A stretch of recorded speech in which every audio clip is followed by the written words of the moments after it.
Atenção! Começa agora uma teleaula de História do Ensino Fundamental. Você vai assistir a teleaula de número 32. Bons estudos!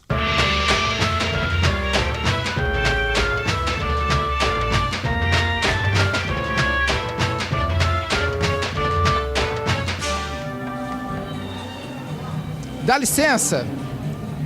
Vocês conhecem alguma música daquela época em que só existia o rádio? Lembro de algumas, né? Dá pra cantar um pedacinho? Ó jardineira, por que estás tão triste? Mas o que foi que te aconteceu?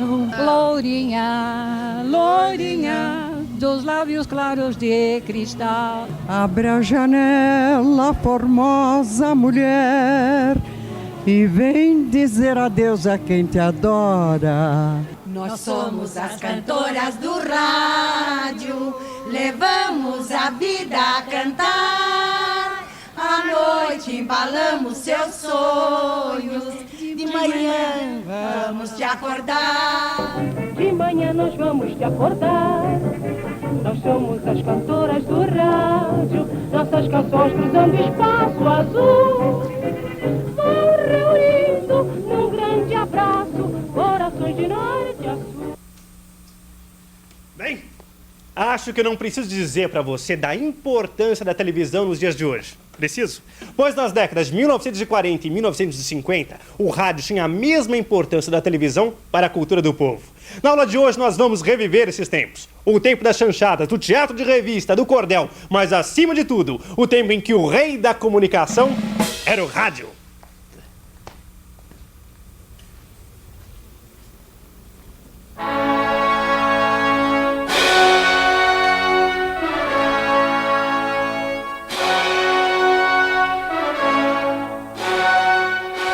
A melhor notícia do ano de 1945 foi o fim da Segunda Guerra Mundial, com a vitória dos países aliados, a Inglaterra, a França, os Estados Unidos e a União Soviética. Os pracinhas brasileiros voltaram para casa como heróis, afinal eles tinham ido à luta contra o nazismo e o fascismo na Europa.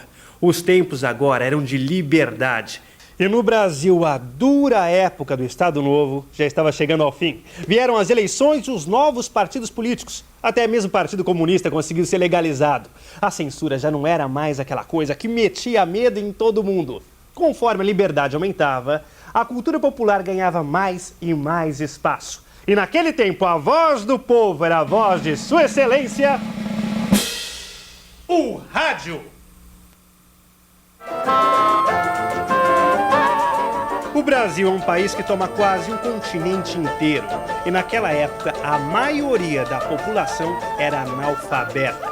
O rádio era o meio ideal para transmitir informações, ideias e diversão. Ele integrou o país através das notícias sobre o Brasil levadas a todos os brasileiros. A língua falada no rádio também colaborou para essa integração de um país tão diferente em suas regiões. Principalmente através de programas com participação direta dos ouvintes, os famosos programas de auditório. E o mais famoso desses programas de auditório era apresentado por César de Alencar.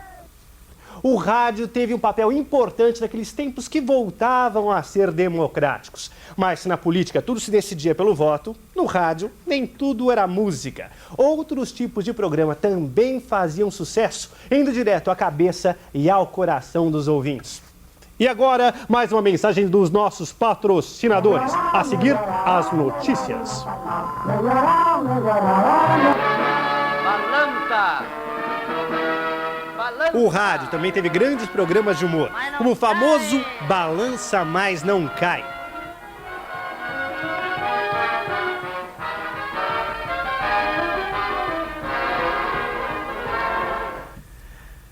Pois é, o rádio tinha de tudo. Notícia, música e até humor.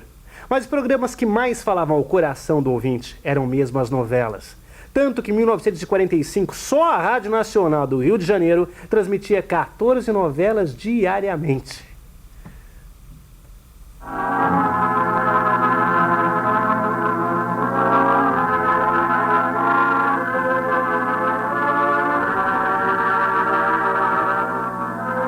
Rádio Teatro Colgate Palmolive, com mais um capítulo da emocionante novela de Félix Canhê, tradução de Eurico Silva, o direito de nascer.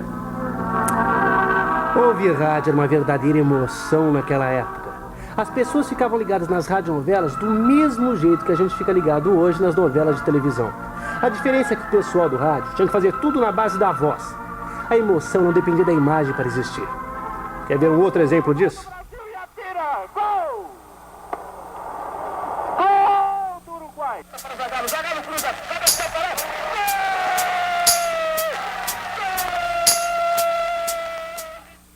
Pois é, nessa época, dentro de casa, o rádio era o rei. Mas isso não quer dizer que as pessoas não saíam de casa para se divertir. Elas saíam sim. Nos anos 40 e 50, as pessoas iam muito ao cinema. Isso mesmo. Nessa época foi quando os filmes brasileiros tiveram seu tempo de glória. Eram filmes simples, de humor debochado e cheios de músicas de carnaval. Eram filmes conhecidos como chanchadas.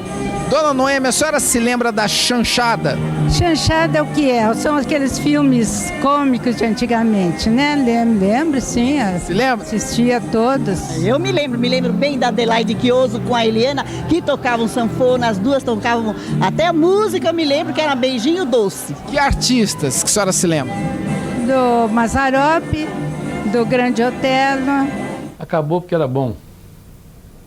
Tudo que é bom nesse país acaba cedo. E tudo que é ruim prolonga-se. A chanchada, os críticos não gostavam, mas o público amava. Chanchada era uma época muito ingênua, muito bonita, muito lírica. Eu não tinha consciência, eu acho que nenhum de nós tínhamos consciência do valor do que nós estamos fazendo. E ela tinha uma coisa curiosa, a chanchada, ela tinha a parte piegas do romance, porque era baseado no rádio, nas novelas do rádio. E as piadas muito fortes, porque elas eram baseadas nas piadas do teatro de revista. Então era um contraste. E junto a isso, tinha as pretensões nossas de fazer grandes musicais, né? Pois é, mas não era só o cinema brasileiro que atraía as pessoas para fora das suas casas, não. Naqueles tempos bem comportados, quando alguém queria ver pernas de fora e um humor um pouco mais malicioso, a melhor opção era o teatro de revista. Um teatro bem brasileiro que ficou mais conhecido como teatro rebolado. Então, seu pai te deixava ir no teatro rebolado? Não, nunca. Não deixou? Não deixou. Por quê? Não sei, acho que naquele tempo ele tinha medo, né? O que você ia ver lá?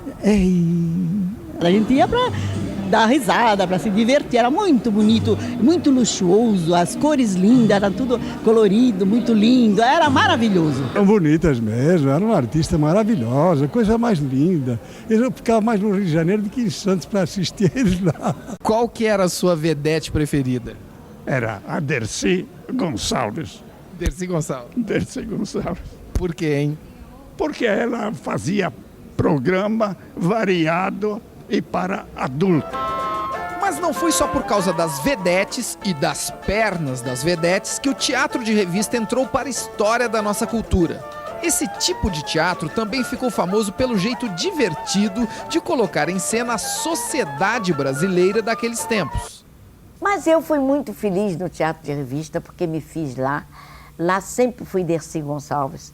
Lá sempre era a minha zona.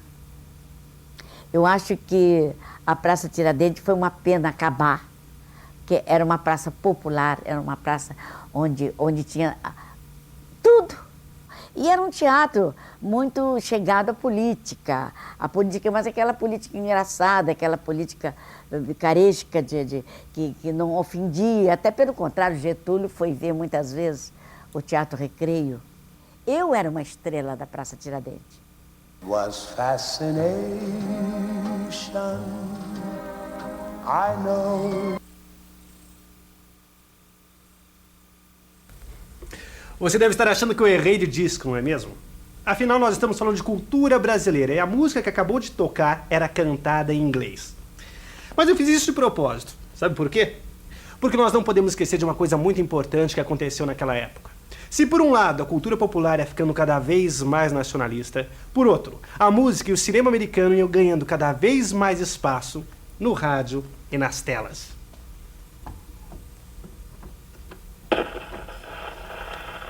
sonhos mais lindos. No início da aula, você viu que os tempos eram de liberdade. A Segunda Guerra Mundial tinha acabado. Começava então uma disputa entre as novas potências, Estados Unidos e União Soviética. Essa disputa envolvia também o resto do mundo. O que estava em jogo eram as áreas de influência que os americanos e soviéticos precisavam conquistar. Os Estados Unidos investiram no panamericanismo, uma corrente de pensamento que defende a necessidade de união e colaboração dos países da América. Os Estados Unidos mobilizaram essa ideia com o objetivo de fortalecer sua dominação sobre os países da América Latina, buscando afastá-los da influência da União Soviética. O Brasil foi invadido por produtos importados, música e cinema. Começamos a viver o sonho americano, Hollywood, mocinhos e bandidos, juventude transviada, jazz, bebop, rock and roll. Os brasileiros incorporaram todas essas novidades na moda, no consumo e na linguagem. Traduziram, adaptaram, criticaram, debocharam. Pois é, nos anos 40 e 50, o Brasil viveu bons tempos de democracia. Os brasileiros tinham direito de escolha na política e no dia a dia. A cultura popular estava presente nas telas do cinema, nos palcos dos teatros e, principalmente, nas ondas do rádio. De manhã nós vamos te acordar. Nós somos as cantoras do rádio. Nossas canções cruzando o espaço azul. Vão reunindo num grande abraço corações de norte a sul. E atenção, se liga aí que é hora da revisão. No fim da Segunda Guerra Mundial, houve um ressurgimento da democracia no Brasil. Eleições, afrouxamento da censura, participação popular. O rádio foi o principal veículo de comunicação dessas mudanças.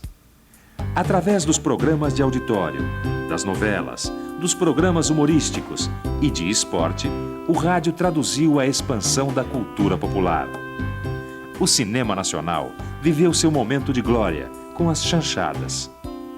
Os intelectuais torciam o nariz, mas o público lotava os cinemas. Outra grande diversão era o teatro de revista, que criticava os costumes e a política e mostrava mulheres bonitas com muito brilho e pouca roupa. Para a época, é claro. Ao lado de todo esse nacionalismo, havia a influência da cultura americana.